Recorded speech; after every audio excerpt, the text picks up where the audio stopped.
you to go to the County Commissioner's website. There's lots of exciting things are going on in the county this month. Healthy counties, healthy families is the goal, and so we want you to participate. I'm Nancy Waters, the Muskegon County Clerk. I want to take this opportunity to introduce Jeannie Passette, the Administrative Secretary, when you come to our office or call, and also Marcia Wilkes, my Chief Deputy over at Circuit Court Records, and then Kim Grimm will be a part of the program tonight. This is your program. We know the laws, we know the provisions, we wanted to share them with you. So when you leave here tonight, I want you to say, I really learned a lot, I had my questions answered. If we're not able to answer them, we will give you the information of where to go to get them. But one thing I want to tell you we're not going to do is tell you how many ink pens to buy to hand out at this event or that event. It's just going to be what to do to make you legal. And we do have some elected officials in the audience that I would like to introduce and thank them for coming. The Cazenovia Clerk, Carl Van Loon, thank you very much. And then Tracy, and your, well, I knew she was from Dalton Township. Demars, she's the clerk from Dalton Township. And then we have Willie German Jr. from City Council, City Commissioner member from the City of Muskegon. And what other elected? Commissioner Wilkins in the back, County Commissioner, and Wes Weeses is here. There he is. You came in after I had, and over there on the wall, when you get a chance, that's the newest district drawing for the County Board of Commissioners. Were there any other elected officials that I might have, yes, I want to give Christina, even though she's one of our speakers, she's also the Laketon Township Clerk.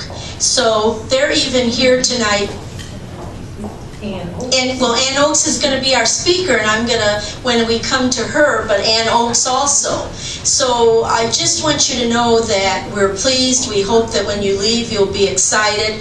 This is the year that there's been lots of change. There's been lots of change because of the new reapportionment. We've had to redivide the boundary lines for county commissioners. That means that instead of 11 county commissioners, there will only be 9.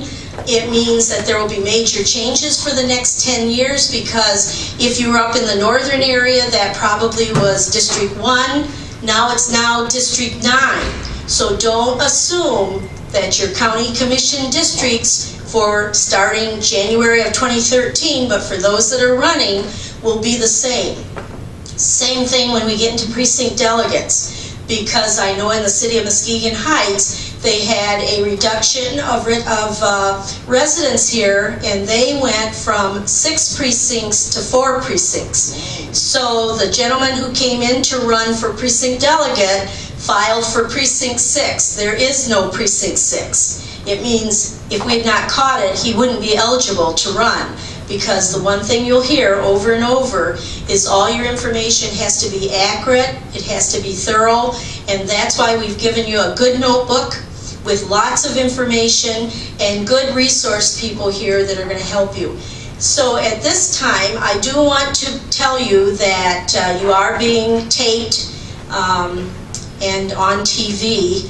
So from that standpoint, I wanted to make that it's not our recording. We come under the Open Meetings Act. That would be their problem. We come under the Open Meetings Act, and we would never prevent anybody from, as all of these electeds know when they come to their meetings and that, but he is here taping, not our tape, his tape. With that in mind, the first person I want to introduce is the Muskegon County Democratic Party Chair, Steve Marco. Thank you.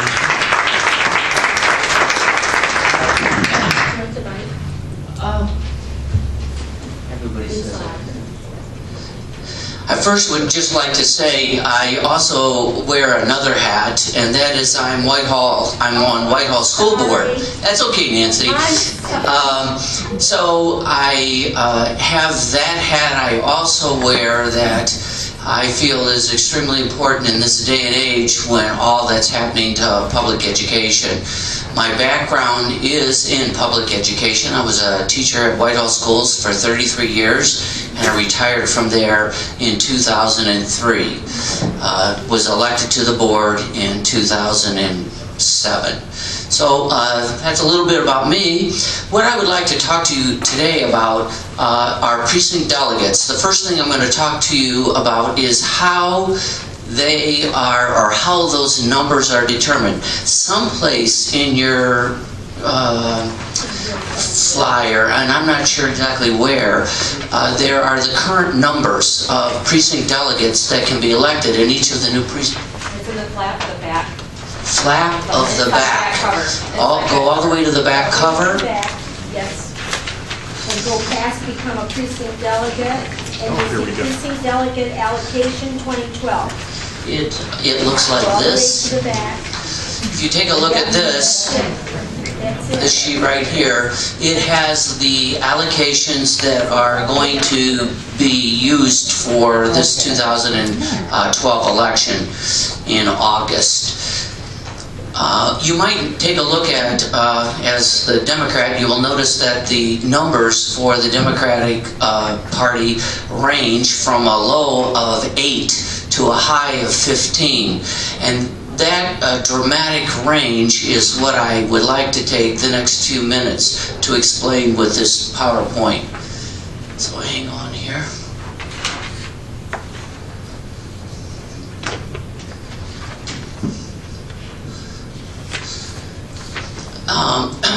The first thing I want you to know is, what are those numbers based on? It's based on the number of votes cast for Secretary of State in 2010 election. I want to make sure you understand it is not related to the population within any one of the districts. It has to do with the votes cast for the Secretary of State. This is my little template that I will use consistently throughout. Think of this as municipality A, B, and C, and these are the precincts within each of those. There are four things that I believe affect the factors that will affect those numbers and why those numbers change. There's something I call the divisor factor, based upon my math background as a math teacher. The number of votes cast, it's called AVC. I believe it's absent voter count, but I used the word cast because then I'm consistent with this. And the change in the number of precincts. Those are the four things. The first one we're going to look at is what I call the divisor factor. This number right here, if this is the number of individuals that voted for Secretary of State in each of these different precincts within each of the different municipalities, I have the option, and so does Christine have the option, to choose any number we want to divide into those numbers, those number of votes cast, and that will determine the number of delegates within each one of the municipalities within each one of the precincts. In this particular scenario, I just have chosen the number 200 arbitrarily. In this next one, you'll notice instead of having a divisor factor of 50, I have a divisor factor of 100, which cuts the number of precinct delegates in half. And here I use a divisor factor of 200, dividing it into each one of these, which then further cuts it. So that's the first factor that changes the number of delegates that can be represented within a municipality or within, power off in 3 minutes. Yeah. Better hurry up. Number of votes cast.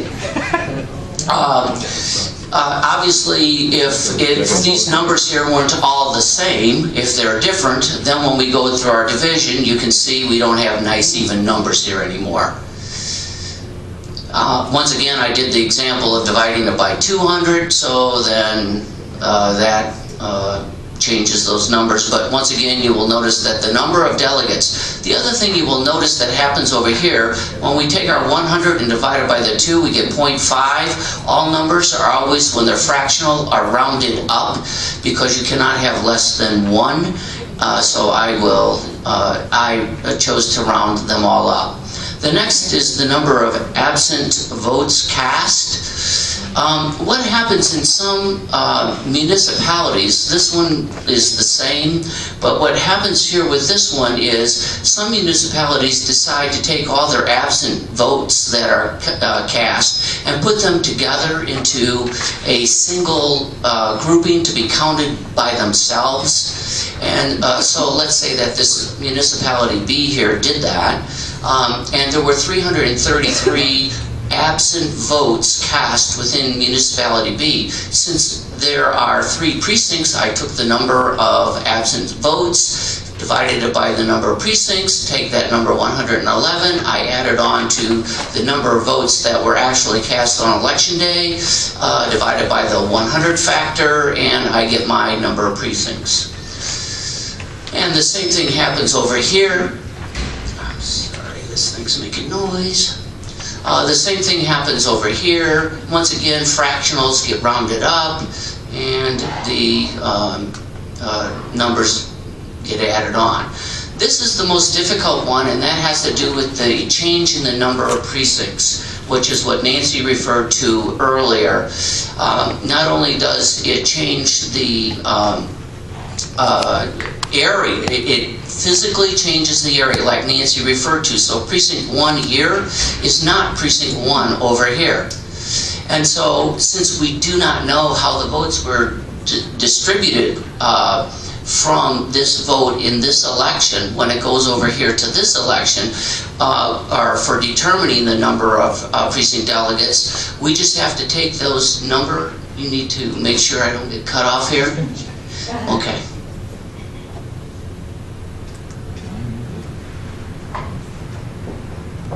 I'm wondering if it's my machine. It hasn't cut off yet. I'm going to keep talking and we'll see what happens. So even though there's the same number of votes in the one election, this is the next election. For me, for what I had to do, is you just have to take that total number and divide it by 5 because there are 5 precincts.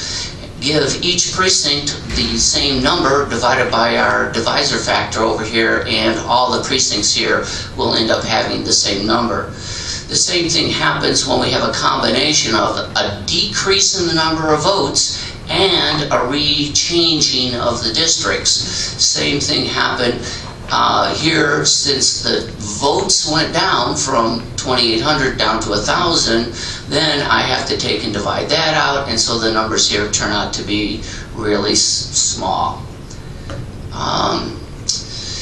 Another responsibility of precinct delegates on May 15th, that's the filing deadline for candidates to file for that.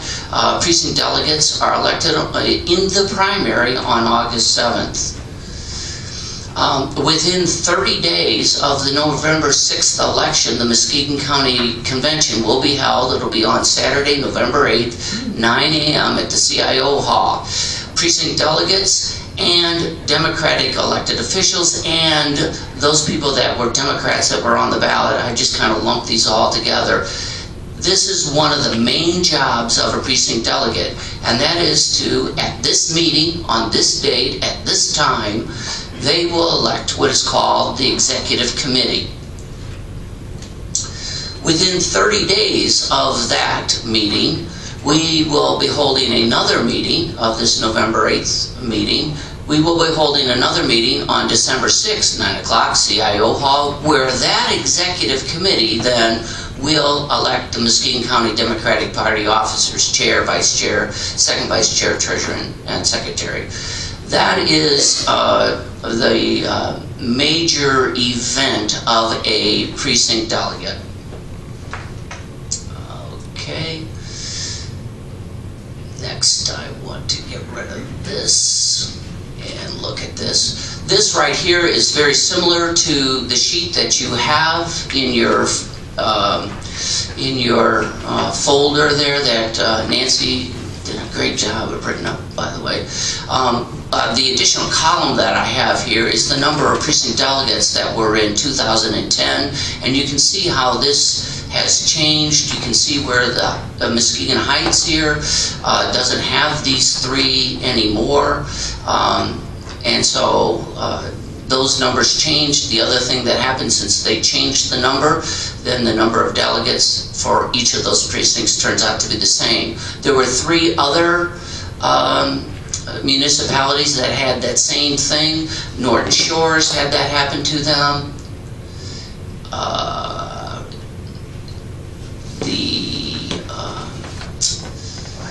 Laketon Township, and there's one where I thought it was Norton Shores. Is it Fruitland? Oh yeah, here it is right here. Fruitland went from 3 down to 2, so once again, that's why they have the equal distribution until we have our vote in 2011. Then when we go to 2014, we can more accurately reflect that. The other thing that I would like to mention is on May 5th, the Muskegon County Democratic Party, or the state Michigan Democratic Party, will be having its Muskegon County, the presidential caucus to nominate the President of the United States for the Democratic Party. Muskegon County has been divided up into 2 areas, call it Area 1 and Area 2, and for those individuals that would like to participate in that, you will report to the CIO Hall, the UAW Hall, 1243, 116 South Mears. If you live in this area, you will report to the CIO Hall.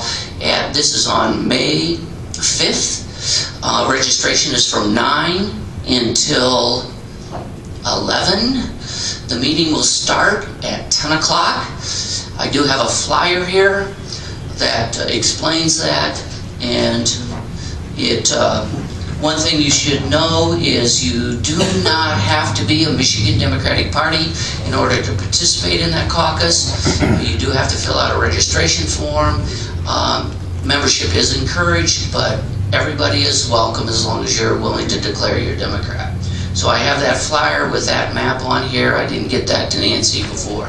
So well, we can put that on our website for people. Yeah, I think it would be great. So I'll pass these out, and okay. That's my, if there's any questions for the, I just want to tell you that the state statutes set up the Democratic Party and the Republican Party. So a lot of what you're hearing will be where he's saying we're doing this, the Republican Party would be doing the same thing. Probably their conventions will be at different times and different locations. The other point that I wanted to make for the Democratic Party is you may be saying, why are they having a presidential primary on May 5th?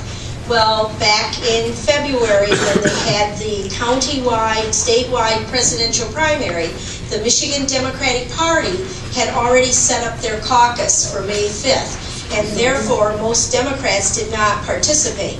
People going to this Democratic caucus on May 5th will have a ballot.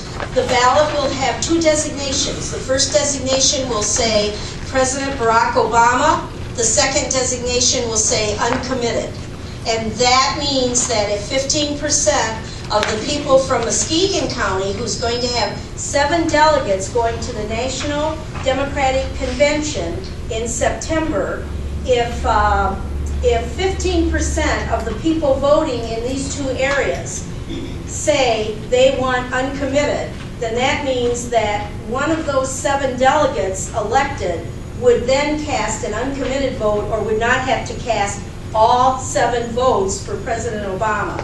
So you may think, why are we wasting our time? But this gives those people that may not want to support President Obama a chance to voice their opposition by saying, we want an uncommitted, but they will have to get a 15% benchmark.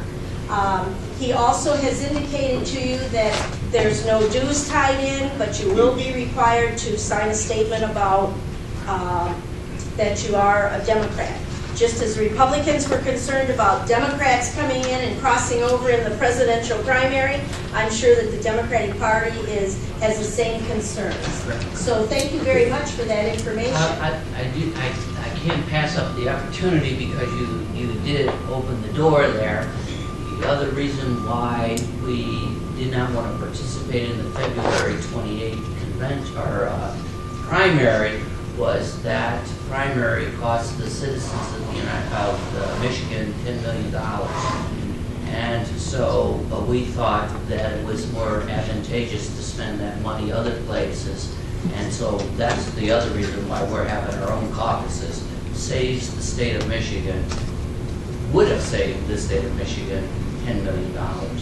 Thank you for that. And as a person that's operating today in a nonpartisan position, I'm glad he said it. I would not have wanted to have said that for you, but it was, That's why I said it, appropriate. because Any I do questions wear that for hat the now. Democratic Party chair? You might want to tell them where you meet every month and what time, and that your meetings are always open to the public. Yeah, we do meet the second Thursday of the month at the CIO Hall, which is at 390 Western Avenue. It's in the same block Walker Arena is at, just right down the street.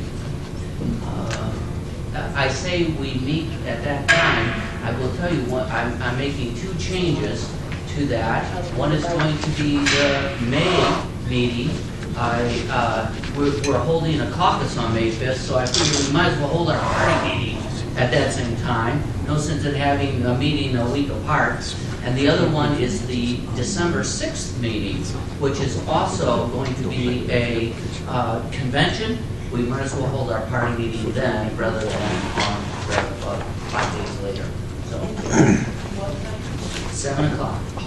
The regular second Thursday of the month is at 7 o'clock. Thank you very much, Steve. If there's no further questions, at this time I'd like to introduce Christina Achterhoff, who is the Republican County Chair. If you'd like. Okay, thank you, Steve. I'm really happy to see so many faces here tonight because I personally love government. I love public service.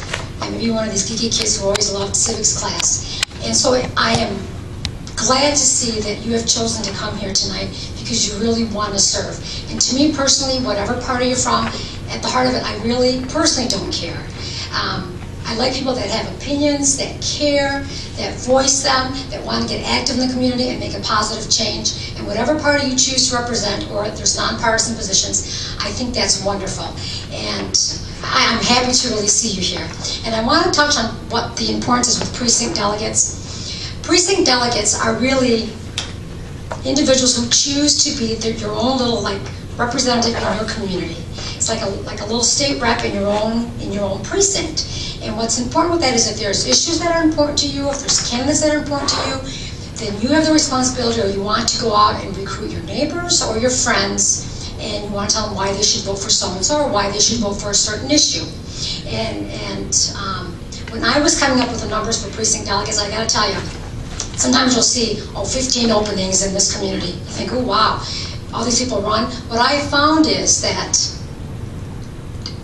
last time around, Republicans, we had like 300 some openings. There were 100 people that even chose to want to participate. And of those 100 that did choose to participate, there's probably 20 that even come out and even help. So really, I've made the number smaller because I want people to be really serious and committed when they choose to be a precinct delegate instead of, oh, I'm a precinct delegate, and you hear that thrown around so easily, but no one really does anything.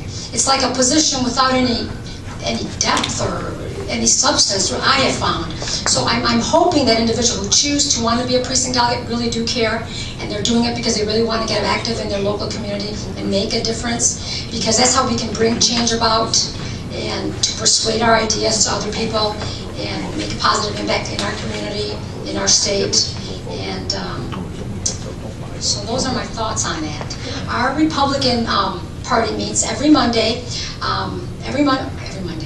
Once a month on the first Monday, we have our caucus lunch, which is held at Golden Corral, 12 noon, open to the public.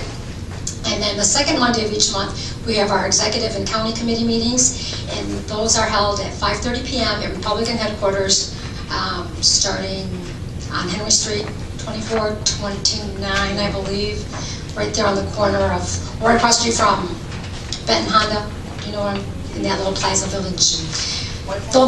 I'm sorry, 5:30 will be this Monday. though I know this room is filled with more Democrats than Republicans, but that's okay. That's okay. That's you know what? That's the beauty of public service. You can choose to belong to where you want to, and it's great. So on that note, everyone is welcome. If everyone has any questions, like I said, I'm just really thrilled to see you, all of you here, and thank you, Nancy, for putting this on. And I know Kim and Jeannie have done so much work to put this together, and I have to say that because a lot of times people behind the scenes don't get the credit, and I know who does a lot of the work. So thank you, and helping us as clerks too. So on that note, Any questions for Christina? If not, thank you very much. I just want you to turn to the back of your book, and I want to call to your attention that this precinct delegate allocation is only good for 2 years. Every 2 years, they'll be back to us with new allocations based on votes. So this is one allocation that doesn't stay for 10 years. Right. So just be aware of that. The second thing in the back here, become a precinct delegate, Tuesday, May 15th, 4 p.m. is the deadline. And down at the bottom it says who to contact, and it says contact the city or township clerk where you reside. And the reason why we're requesting that you go to those individuals is because in the city of Muskegon, where they redrew all their boundary lines, they renumbered them also. And we don't want you, when you complete an application for becoming a precinct delegate, that you put in the wrong information, because one thing Kim will be doing is going through with you on how to file for precinct delegate. I'm pleased to tell you that in my precinct, last time around, I think we're the only precinct in the county that had a contested race, and I think there were 11 of us running and 9 to be elected. So I can tell you, mine is the hotbed rock of politics. And that was one claim to fame. So we will be coming back to more information on precinct delegate when Kim gets up, but I just wanted to call to your attention, become a precinct delegate, a little more information, and that. For those of you that may not be interested in precinct delegates or running, if you're candidates and you're planning on running, I would tell you it's in your best interest to recruit people to run for precinct delegates in all these areas, because then you've got people that will distribute for you, and she's raising her I hand. just want to let them know they can run as a precinct delegate and a candidate. That's okay. A precinct delegate and a candidate, so she'll be sharing that with you. But any candidate that's running, you want to get these people out there, because they're people who can get your yard signs out and get things distributed. These are the war horses of the political party. So the next one I want to call on is Ann D. Oakes. She's Muskegon Charter Township Clerk. We are going to have all the offices this year up at the township level. That's a 4-year office, and lots of action on the ballot, and I think that it's important that all of you be aware of all the types of races that are going to be on the ballot this year. So at this time, I'd like to present Ann Oakes. Thank you, Nancy. It's good to be here. And it was just a wonderful idea for Nancy to put this together, and I admonish the hard and commend the hard work that you and your staff are doing. This is my first term as elected official in the township, so it was quite new for me. But one thing that I had promised myself, that if I ever ran for anything or worked for any position different than what I was already employed in, I was always going to job shadow. So the wonderful thing about the clerks, they have a Muskegon County Clerks Association. So I checked in with the county clerk at that time to see if I could come and see what the clerk actually did. And then I also was fortunate enough to have a couple clerks that were already sitting to give me an opportunity to job shadow them. Christina Achterhoff, she was new in her position. I wanted to look from the eyes of a new clerk, so Christina let me job shadow her, and then also Carol Hulka, which had been, I think, 4 or 5 terms as a clerk, and as Nancy said, it's a 4-year term, so that was quite a few years. So it was because of those two that helped me kind of get orientated into what a clerk would do, so I appreciated that. The clerk, the township positions, they are partisan. So we run Democrat usually, or Republican. Once in a while we run as an independent, but usually just a Democrat or Republican. I'm going to focus primarily on the township clerk. I don't know, I see 1, 2 clerks. I don't know if anybody, three townships, okay.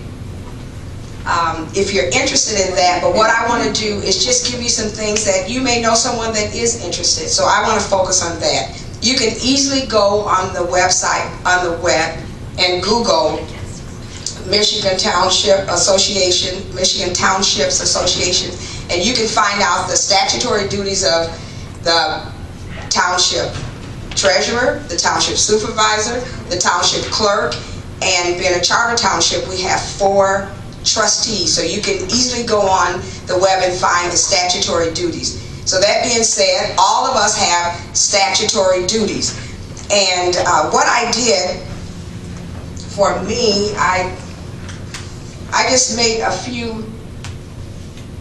You can pass these around as far as they will go, so you get an idea of what we do, and it is a lot of work. One of the biggest things that the clerk does is elections, and when we changed over from having, you know, when you go into the polls and you have your election inspector sitting there, and they usually have a big tablet-like pages they would flip, and they would highlight your name if you voted, and so on. So we moved to the electronic poll books, that everything is all electronically done on a laptop. So that was the big challenge when I began my office. So I have a sister that told me years ago, she says, follow the roar. That means whatever the biggest challenge is, that's what you jump into. So that's what I did. I was the first in Muskegon County to actually implement the use of electronic poll books. We did that at Muskegon Charter Township, and I only had 2 precincts that were having elections at that time. So I thought it was a wonderful opportunity to do that. And what I did, I used all my election chair people, and they became very, very familiar with electronic poll books. And then we train the rest of our staff. So elections is one of the biggest things that I think that we do. And it is a lot of work. For example, when you go in to vote and you have that machine that you put your ballot in that tabulates it, this last election, it took over 90 ballots to test one of those machines. We have to check certain things to make sure that when you cast your vote, everything is done properly. And in case you have a recount, and sure enough, in office, I had my first recount, and we passed with flying colors. Everything has to be done properly, so that if someone wants that precinct recounted, it will be recountable. So that was a good experience. I don't like them, but that was a good experience.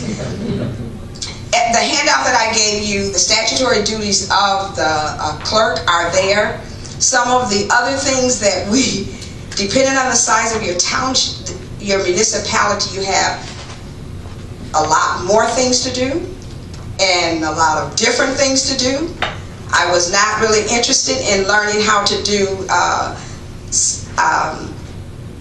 what we call IFTs, Industrial Facilities Tax, where you give a company tax abatements and things like that. But you know what? When it falls your job to do, you have to quickly learn. It was done by a consultant. When the consultant retired, I think the clerk is a catch-all position. So I guess it went up in the air and it fell on the clerk's desk. So that's what we did also. Some of the other things that you may not think a clerk does, small things as making sure supplies are ordered, all the way to things that with your budget. You have to submit your budget for your own department, and so on. Another reason I handed this out, I'm not going to go over each item. I handed it out so that as you glance at it, that may would generate some questions that you may have for me. Some things that I think that would help you in running for a clerk's position or any township position. I think it would be good if you, that little red book right there, Nancy, if you invested in this, it's really good. Tells you all about the charter township, general law townships, tell you about open meetings acts. It tells you, I call it the little Bible. So it would be a good help to anybody that's running. Another thing that I think, looking back, that would have helped me, if I had have gone and looked at the ordinances of the township, if I would have just copied the table of contents to kind of get a big overview of what's already in place, that would have helped me. So I think that would be good. Another thing, if you're a charter township, get a copy of your charter and go through your charter. Certain things are set in place by your charter. I did not know, I know we had to codify the ordinances, that the ordinance had to be updated on a regular basis, but I didn't know how often. But that little nugget is found in the charter. So those are three things that I think that would be really helpful to you as you're planning to run for a township office. The other thing with elections, the state has many booklets that you can get from the state. Here's one with a little flip chart, and it even talks about precinct delegates, poll watchers, challengers, campaign finance. So this is a good little flip chart that will give you an overview of what things that you as an election inspector have to be aware of. And then if you were actually a challenger, you would also know what your limitations are as a challenger. So those are four things that I think that would help anyone that's running. In closing, there are being job shadowing Carol Holka. There are things that you can do once you get in office to better yourself or expedite the learning curve. My family were not all politicians. I had one brother that was really into politics, but our family was not politicians, so many things in government we didn't know. So to expedite the learning curve for me, what I chose to do was be a part of a Township Governance Academy. I took that program, and it gives you an overview of many things, what the treasurer does, the accountant does. It gives you assessing. It just looks at just an overview of everything that's done in township governance. So that was an excellent course to be a part of. And the other thing I did to expedite the learning was I became a candidate for a certified municipal clerk. In the township, in the Muskegon Charter Township, none of the previous clerks had done that. So hopefully I'll get all of I have all my credentials in, and they're being processed right now. So hopefully next month I will be a certified municipal clerk. So I think it's good to go on and continue to educate yourself even once you're in office. There is a lot to learn, but you have to be a person that's motivated. You have to be a person that's a servant. You have to be willing to serve. And the other thing that you have to be teachable. When I went into the office, I look at elected positions kind of like a revolving door. Sometimes you win this next seat, and sometimes you don't. But there are people that are there that basically have the office in control. And what I did when I went in, I tried to spend the first 6 months to a year trying to see what was in place. And then I began to offer some suggestions with the skills that I had to help make things better. You have to be a definite team player. I believe that's a big attribute of myself. I'm a team player, and that's very important in politics. So in closing, maybe you had a chance to glance at the sheet of what we do, but remember, and you may have some questions, but remember, this little book, if you're a charter township, see what governs it. Get a copy of your charter. Also, if there's different things that may be on the web. There's just a wealth of information that you can get off the web on anything you want to be. And always take the opportunity to job shadow. Go in and ask someone, may I spend a day with you to see what you do? I've had the opportunity. I had 3 students from Mona Shores that wanted to job shadow, was a part of their, I believe it was a government class. So that was part of generating the sheet that you have, so they could have an idea of what I do. So they job shadowed me, spent a day with me, and I really enjoyed that. I also have implemented, at 16 years old, you can be an election inspector. By the way, I forgot my election inspector applications. I was going to pass them out to you because I was going to try to get you to encourage your young people. At 16 years old, you can be an election inspector. And you can work at any precinct in the county once you're trained. So get your young people involved by going to the electronic poll book. Many of the older election inspectors, my average age election inspector is 75 years old, but they have such wonderful people skills and they know the setup and everything, but the laptop is just not them. But you know what? I need them. I says, don't leave, don't retire. But we need the young people also. So I want to encourage you to try to get your younger people, 16 and up, to fill out an application and take the training to become an election inspector. I have 4 from the Reese Puffer School District that have been with me for 2 years now, and they do a wonderful job. And I tell you, the chair people and the more seasoned, I call them election inspectors, they really love them, and they say, don't let that one leave, I want this one. So encourage your young people to go to your local city clerk or township clerk and take the training for election inspector. It's not hard. Our wonderful election coordinator for Muskegon County is Kim Grimm, and just a wonderful teacher. So any quick questions? Any questions for her? There's one from Jean. Yes. What is the name of the book that you were holding up? It's called Authorities and Responsibilities of Michigan Township Officials, Boards, and Commissions. I have it pretty... It looks like it comes from the Michigan Townships Association. You want that? Let's see if the ISBN number is handy. Yeah. Chris said you could Google MTA and get the information on it. Okay, thank you very much. I'll tell you, one thing she didn't tell you is that all of these elected township officials sit at that table and they vote, unlike the city clerks who are appointed and just take the minutes and do the, and I don't mean to demean take the minutes because that's very important, but these township elected officials are at that table. They get to cast a vote on the budgets, they get to help set policy. They're truly important people. And I didn't realize how important a township elected official was, that you get to vote, you get to help participate.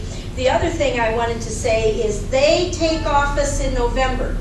I think like November 20th. That's right. They don't wait until January 1st like the county-wides and county commissioners have to wait to take office. So once the election is over, they have to hit the ground running because they're sworn in and moving on and sitting there. I just want to quickly tell you that my husband's on the State Board of Canvassers. And before I had just been elected and had not started till January 1st, and my husband had been in Lansing for a recount provision. And this was down in Allegan County where a judge lost by 234 votes in the county of Allegan, and he had filed a petition to have the recounts. The Board of Canvassers, 2 Democrats, 2 Republicans, came into Lansing to conduct this recount, and I think 27 of the containers were not recountable because the clerks, not in this county, but in Allegan County, had not sealed them properly. And because they had not been sealed properly, this person lost the opportunity to see if there had been any mistakes made. And my husband, on his agenda, when he got home, the next morning when I got up for breakfast, sitting there, it says, "Don't ever let this happen to you." Well, I want to tell you, I don't have to worry about it happening because the Clerks Association is so strong and good, and the direction that Kim gives in working with all of them, but it is very, very important. Now, a couple of things in the back, and we're going to be getting to the other exciting things because we're just starting. That's why we said 7:30, because we knew, but back here, 2012 voter information. Along the way, you're going to want to know who's eligible to vote, how do they get a ballot, this and this and this, and I tell everybody that if they read this and keep this handy, they'll know more than 90% of the election people in the state of Michigan, because this is a very important tool for you. The other thing I want to say is inside the front cover here, information for all candidates. You'll see all the types of things we're going to try to go through for you. So if you think it's been boring or it's not an area that you've heard yet that you're interested in, more is yet to come. And with that in mind, the yet to come is Kimberly Grimm, who is the elections coordinator, and at this time she'll come forward and she's going to look at lots of things. But remember, countywide, there's 7 countywide elected positions. There's the sheriff, the prosecutor, the register of deeds, the treasurer, the county clerk, the surveyor. Okay, who am I missing? That's only 6. And drain commissioner, that's 7. Also, countywide, there's the 9 county commissioner districts that will be up, and then the township races. So there will also be a judicial position with an incumbent that's running at the district level, an incumbent running at the probate level, and an open seat at the circuit court level. So there's lots of excitement, lots of opportunities, and that's why we're glad you're here. At this time, I would like to present Kimberly Grimm. We'll start with her presentation, and if you think of any questions as she's going along, please jot them down so that afterwards we are going to have some time for questions and answers, because I think a lot of you are here for this countywide or for other types of races, although we'll try to get them to run for township races too. At this time, okay.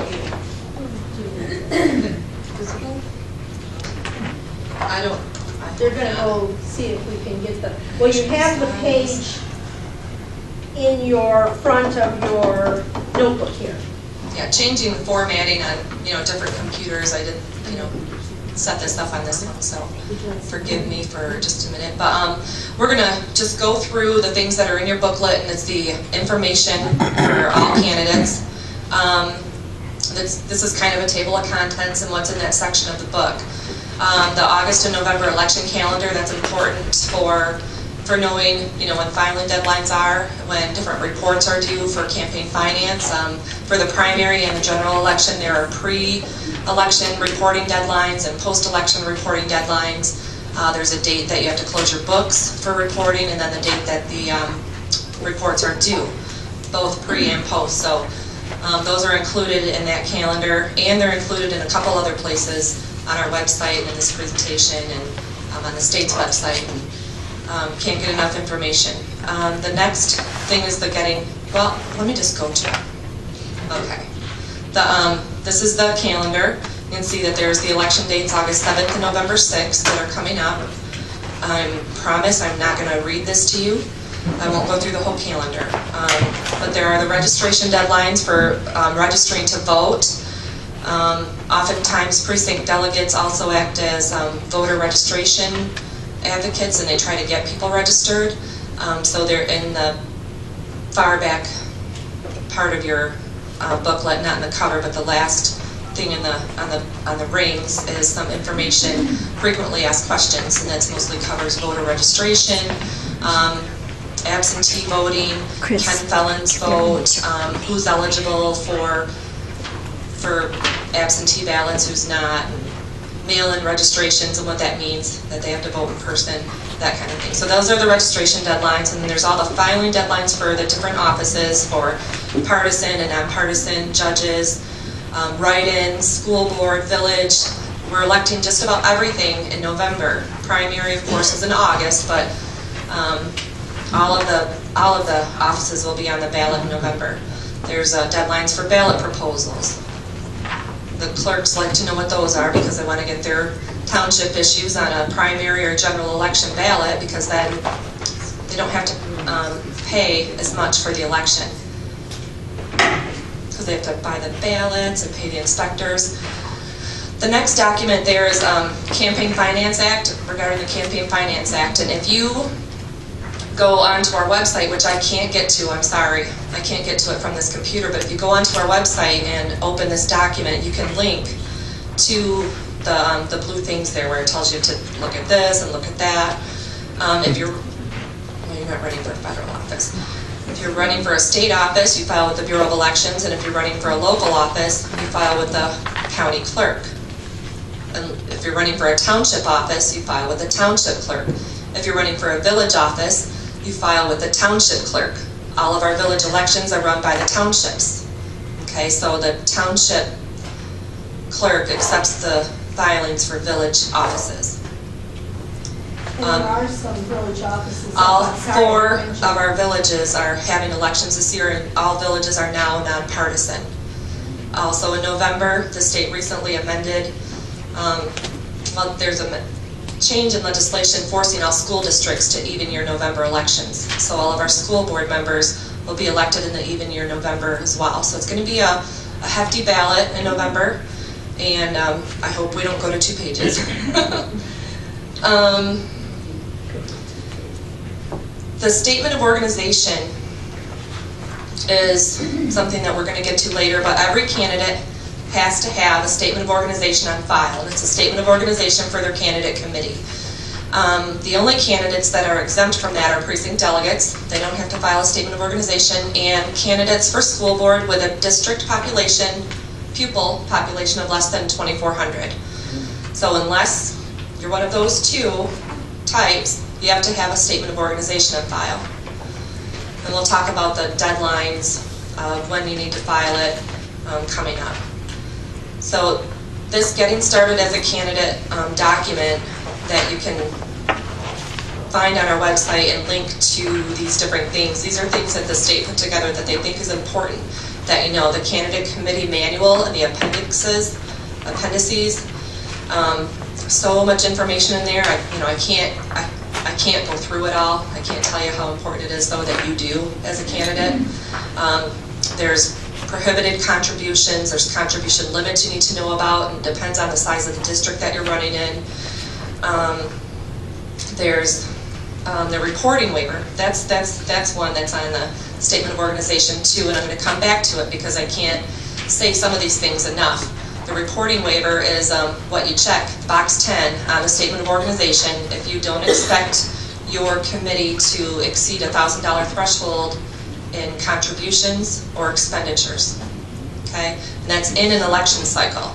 An election cycle is 4 years if you're a township official or a county-wide. It's 2 years if you're a county commissioner. It's the length of the term of office. So we're going to talk about the waiver again. Okay.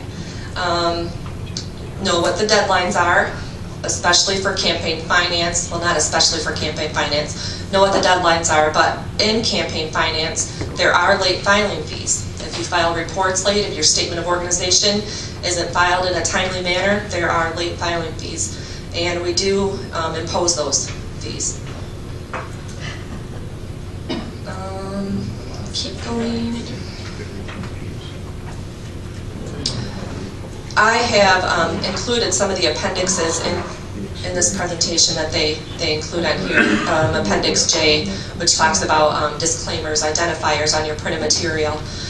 And there are trainings that the Bureau of Election will conduct. There's seminars for MERTS, which is a software for managing the campaign finance information for your committee. All state candidates are required to use that, state level candidates. And I've had some county level candidates that do use it, and they turn the reports in, you know, from using that software, and it is free. We're talking about waiver dissolving committees. I don't want to talk about dissolving committees, because if your committee is dissolved, automatically it means you weren't elected. So I won't talk about that. Okay, there are some seminars for committees, and it's for candidate committees, and they also have them for political party committees, for ballot question committees, political action committees. So there's all these different committee types.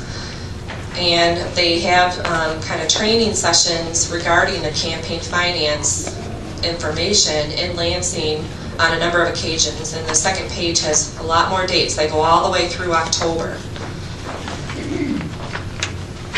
So if you do plan to raise and spend money and accept contributions and all of that stuff, you need to know, a lot. You need to know a lot, and it would be a great idea to go to one of those seminars. I've included kind of a simplified pre- and post-election filing dates for the primary in general. These are the deadlines for closing your books and filing your statements.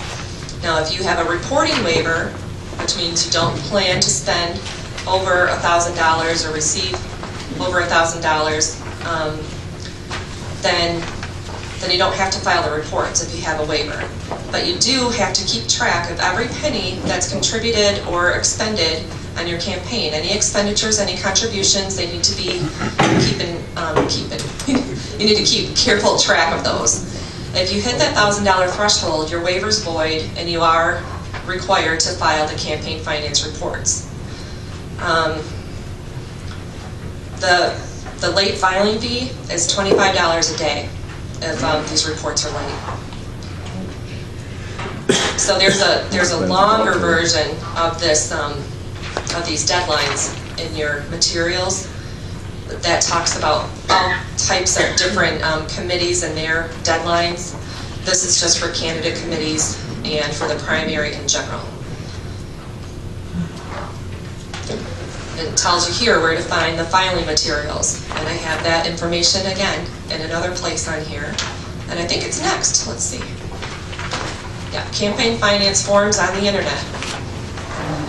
So any publications, the manual, the instructions and forms, and all the appendices are online at the Secretary of State's website, which you can link through our office, our website too. But if you go to michigan.gov/SOS, which I just happen to actually have that up here, and go to elections in Michigan, and you can go to campaign finance disclosure, and this says candidate and gubernatorial committees. I hope everybody can see up there okay. There's the statement of organization, there's the manual, there's the instructions and forms. There's all kinds of other stuff here too. There's the election cycle chart. Here's that getting started as a candidate publication that I talked about. Contribution limits for state and local offices. There's all kinds of valuable information regarding campaign finance. The appendix is one of the best tools that you could have. This is where you'll find out what the contribution limits are. Let's go in order. Let's see. I printed and put in your binders just a few of these. The Appendix C talks about the reporting waiver. And that, again, box 10 on the statement of organization. If you don't expect to exceed the $1,000 threshold in contributions or expenditures, then you check the reporting waiver. If you exceed that threshold, the waiver's void, you have to file. I know I sound like I'm repeating myself, but that's because it's really important that you check the waiver if you don't expect to exceed that threshold. We did have some candidates that ran in primary in 2010 for a partial term who were pretty gung-ho about running, and they're like, I'm going to raise lots of money, I'm not checking that box. They never did a thing. They ended up paying $500 fines because they had reports due and they never filed them. They never raised any money, but they never filed any reports either. And they did not waive the reporting requirements. So don't let that happen to you. It's easier to have checked the waiver and have it voided than not to have checked it and pay a fine. I'm not going to go through those anymore like that because I have them in here. So that is where you can find those forms and filing materials. If you are going to use somebody else other than yourself as your treasurer, make sure that they have this information and that they read it. And then after they're done reading it, that they go through it again. And then that you go through it and you guys talk about it. And you know what prohibited contributions are, when things are due. Like cash over 20, you can't take a cash contribution over $20. You can't have an anonymous contribution. You can't take money from corporations. Those are just a couple examples. And those are just the most common things. So just make sure that when you have, or whoever you name as your treasurer is going to do their job and make sure that these reports are filed timely and accurately. And here's the reporting waiver stuff that it talks about. Use of public facilities. This is kind of like for people who are already elected. You cannot use, you can't use your office, your stationery, your phones, your building, anything to further your nomination or election for another term. Also, if you have a building at Township Hall, you're the clerk and a candidate wants to have a fundraiser there, then you have to open it up for anybody who wants to do that. It can't just be for your friend who's running for a trustee. It has to be for any candidate who wants to use it. Especially when there's like ballot questions, if a township's trying to get something passed, a road millage or street lights or something like that, oftentimes they think it might be okay just to send everybody an insert in their newsletter that goes out every month, that they can't do it. So I just thought that was important to include. Identification requirements is the big biggie. Secretary of State Ruth Johnson has indicated that she, how do I say this? She has a fraud division that she's implementing, and I don't want to say it's election fraud, but on all of your printed materials you have to put paid for by the committee name and the address of the committee, and it needs to be in a place and in a print clearly readable to, visible to and readable by an observer. It says all that right here. That's his ballot question. Paid for by, it won't let me highlight, I'm sorry, but it says it right in there. It has to be paid for by the committee name and the address.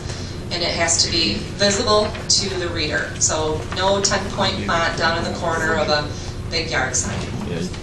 How big is big enough? I mean, because from the street, no one's going to be able to read it. I know, from the street, when they're driving by, you're not going to be able to read it anyway. You'll be able to read the thing that says, elect me, and that's about it. And you might be able to read a part. But if it's a two-sided sign, you better have paid for on both sides, because she is yeah, tough she's on coming that. down on that.